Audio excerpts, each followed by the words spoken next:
Hello बच्चों, welcome to the प्रकाश पुंज study centre.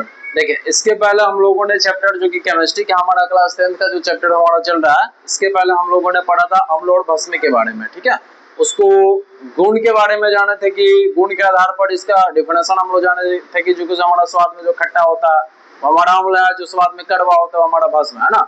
और कुछ के अनुसार से हम लोग वैज्ञानिक के अनुसार से भी जाने थे, जो कि आर्हेनियस के अनुसार से था। ठीक है, अब हम लोग जानेंगे कि इसमें बता रहे कि कुछ प्राकृतिक है ना पदार्थ में पाए जाने वाले अम्ल। ठीक है, तो देखिए हम लोग चैप्टर शुरू करने से पहले हम ये कहना चाहते हैं आप लोगों से कि कोई भी वीडियो देखिए शुरू से अंत तक देखिए, है ना, ताकि उसमें का हर एक बात एक एक पॉइंट आप लोगों को समझ में आए। ठीक है, अगर वीडियो अच्छा लगे तो एक दूसरे के पास भेजिए, ठीक है, ताकि वो भी अपना तैयारी सही से कर सके, है ना। और चैनल को सब्सक्राइब कीजिए, लाइक कीजिए, शेयर कीजिए, बेल आइकन को दबा कर रखिए, ताकि हम लोग जैसे इसके बाद से नेक्स्ट वाला जो इससे हम लोग वीडियो डाले आप लोग को खोजना ना पड़े, तुरंत आपके मोबाइल पर नोटिफिकेशन आ जाएगा, उसके अनुसार से आप लोग देख सकते हैं।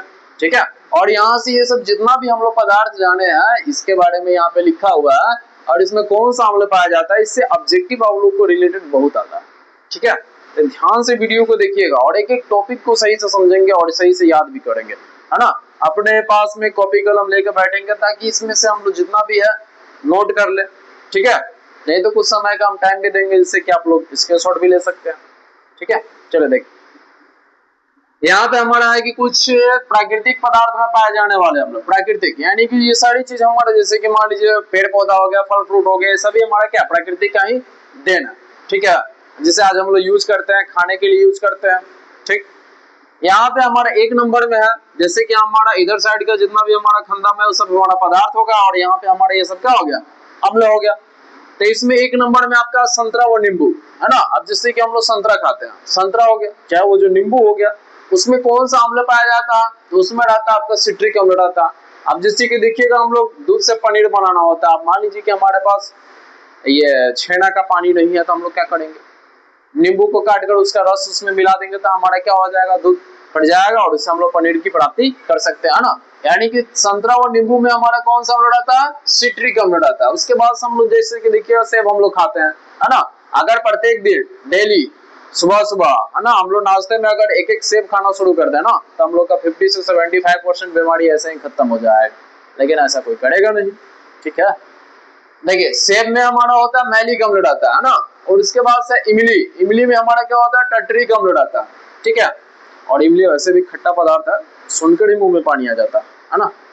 देखिए उसके बाद से सिरका, सिरका में हमारा एसिटिक अम्ल, सिरका का उपयोग हम लोग अचार बनाने में करते हैं, अचार का प्रोडक्शन करने में, ताकि उसमें भोरी ना लगे, अचार हमारा खराब ना हो। इसको देखिएगा हम लोग 2-3 साल तक रखकर आराम से खा सकते हैं। ठीक है, उसके बाद हमारा दही, दही में हमारा क्या लैक्टिक अम्ल पाया जाता है, जिससे कि होता है ना कि दूध से हमारा दही जमाया जाता है, दूध को गर्म करके और उसमें नॉर्मल मात्रा में हम लोग क्या करते हैं, जोड़न के रूप में दही डाल देते हैं, जिससे कि हमारा पूरी रूप में बैक्टीरिया गुणन करके हमारा पूरी तरह से दही बना देता है। ठीक है, उसके बाद सर टमाटर, टमाटर में हमारा क्या होता है, ऑक्जेलिक अम्ल होता है। ठीक है, उसके बाद है अमाशय रस, अमाशय यानी कि जो हमारा देखिएगा पेट में एक प्रकार का अम्ल पाया जाता है, जिससे कि हमारा क्या होता है, भोजन का पाचन होता है। अगर कभी कभी उस अम्ल की मात्रा हमारे पेटों में ज्यादा मात्रा बढ़ जाती है, इसी से क्या होता है, गैस का प्रॉब्लम होता है ना। और इसके प्रभाव को कम करने के लिए हम लोग एक तो भस्म लेते हैं, जिसका नाम होता है क्या, एंटासिड एसिड, जिसे हम लोग इनो के नाम से जानते हैं, है ना। इनो भी खा सकते हैं, अन्यथा इनो नहीं है तो हमारे घर में बेकिंग सोडा रहता है, खाने वाला सोडा, है ना, उसकी थोड़ी सी मात्रा लेकर पानी में घोल कर पी लेंगे, तो इससे भी हमारा गैस खत्म हो जाएगा। नहीं तो नींबू पानी पी लेंगे, इससे भी हमारा खत्म हो जाता है। ठीक है, उसके बाद से हमारा चाय, चाय तो हम लोग डेली पीते हैं, है ना।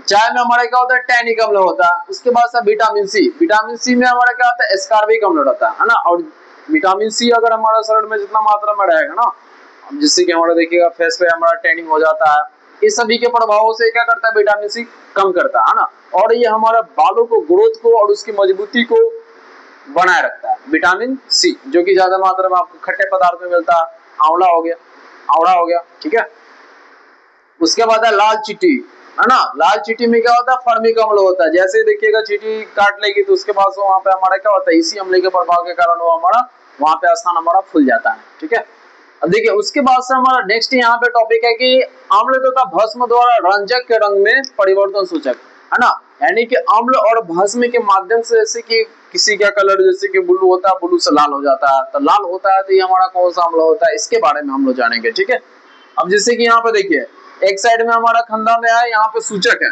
ठीक है, इसको पहले अंडरलाइन कर ले आगे समझ में आए। देखिए एक साइड में हमारा सूचक है, दूसरे में हमारा रंग परिवर्तन। रंग परिवर्तन में हमारा अम्ल और भस्म दोनों अलग अलग है। भस्म को हम लोग एक और नाम से जानते हैं, छाट।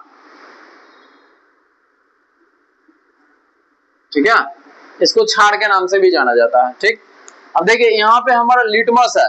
ठीक है, अब जैसे कि लिटमस हमारा एक ऐसा है ना जिसको हम लोग लाइकेन के पौधे से प्राप्त करते हैं। लाइकेन हमारा होता कहाँ है, जैसे कि मान लीजिए कि हमारा जो लकड़ी है सड़ गल गया, उसी में क्या होता है, लाइकेन की उत्पत्ति होता है ना। नहीं तो कहीं पे हमारा खंडर वाला घर है, वहां पे हमारा मिट्टी उट्टी सब सारी परतें हमारा जम जाती है, वहीं से क्या होता है, लाइकेन की उत्पत्ति होती है। ठीक है, देखिए लिटमस है, अगर ये लिटमस लाल रहेगा तो ये हमारा अम्ल कहलाएगा, अगर ये हमारा पीला हो जाएगा तो ये क्षार या भस्म कहलाता। उसके बाद से मैथिल ऑरेंज है, अगर ये लाल होगा तो ये अम्ल कहलाएगा, अगर पीला होगा तो भस्म कहलाएगा। उसके बाद से फिनाप्थेलिन है, ये सभी हमारा क्या लिक्विड पदार्थ है, द्रव है ना। ये अगर रंगहीन होगा, रंगहीन होना मतलब जिसका कोई कलर ना, ठीक है, अगर रंगहीन होगा तो ये अम्ल कहलाएगा। अगर ये गुलाबी कलर का हो जाएगा, पिंक हो जाता है, तो ये हमारा क्या कहलाएगा, भस्म कहलाएगा।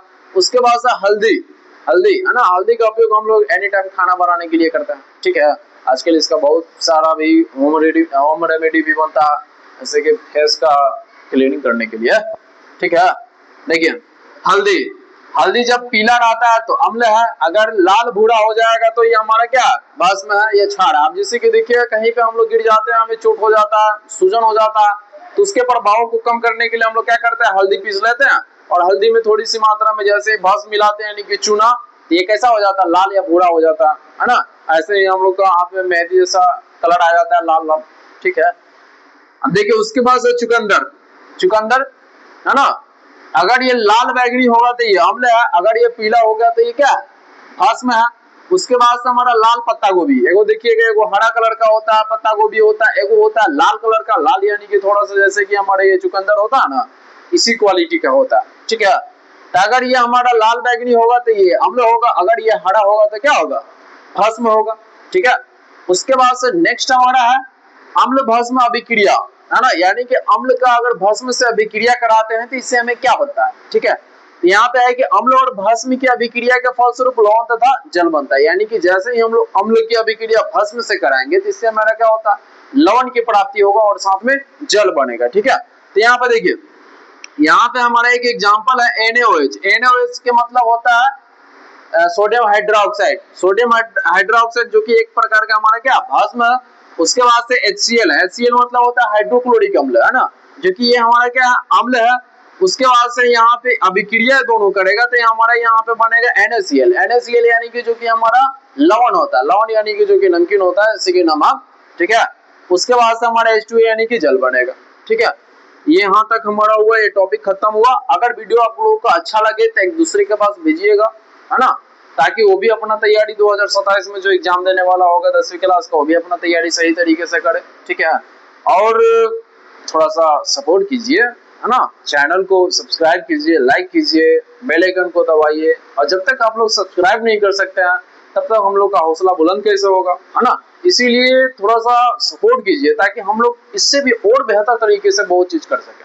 ठीक है, ताकि इससे और आसानी से आसानी भाषा में आप लोगों को समझा सके, ताकि एक बार में आप लोगों को याद हो जाए और जाकर एग्जाम में बेहतर तरीके से हम लोग लिख कर आए, तभी जाकर हमारा नंबर अच्छा आएगा। अब मान लीजिए कि हमारे साथ में 3-4 आदमी पढ़ रहा है, एक का नंबर सही आ गया, 2-3 का नंबर अच्छा नहीं आया, तो देखिएगा जिसका अच्छा नहीं आया ना, तो आपसे जो रिश्ता है वो भी खत्म हो जाएगा। क्या है कि हमारे साथ ही पढ़ रहा तो पास हो गया, हम फेल हो गए, है ना। इसीलिए सभी में बराबर मात्रा में ज्ञान बटेगा, तभी ना जाकर सभी मात्रा में बराबरी से होकर आगे की तरफ हम लोग चलेंगे। ठीक है, इसीलिए सभी को साथ में लेकर चलिए। ठीक है, साथ में रहेंगे, एक बोला जाता है ना कि एकता में बल है। अगर कहीं पे हम लोग बिखर जाएंगे तब तो कमजोर हो जाएंगे, अगर साथ में चलेंगे तो हर एक चीज को, हर एक दीवार को हम लोग तोड़ते जाएंगे। ठीक है, धन्यवाद।